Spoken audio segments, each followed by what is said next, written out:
Hola, mi nombre es María Rosúa. Me dedico a hacer joyería pintada a mano en metal.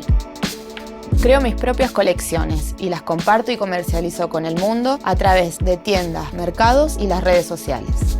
Aprendí a confeccionar joyería gracias a mis viajes y a los artesanos que conocí por el camino. Y en ese oficio encontré una manera de expresarme.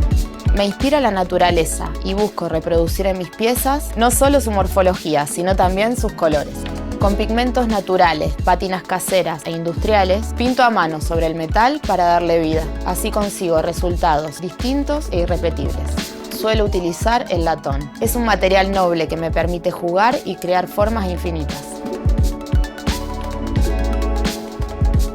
En este curso de doméstica aprenderás cómo elaborar joyas de metal pintadas a mano con pátinas y pigmentos.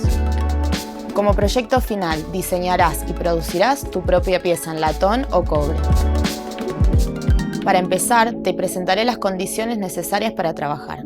Después prepararemos chapas de metal para un muestrario de color y veremos cómo utilizar una sierra de calar y cómo limar una pieza.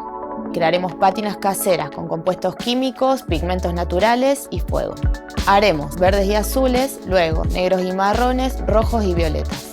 Con esa base pasaremos a nuestro proyecto. Haremos su diseño, lo calaremos en metal y le aplicaremos texturas. Ahora sí, añadiremos colores acrílicos y acuarelas.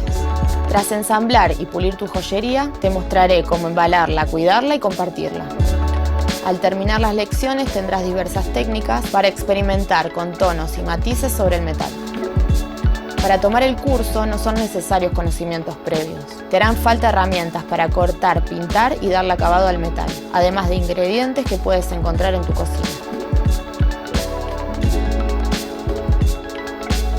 Aprende a dar forma y color a tu joyería.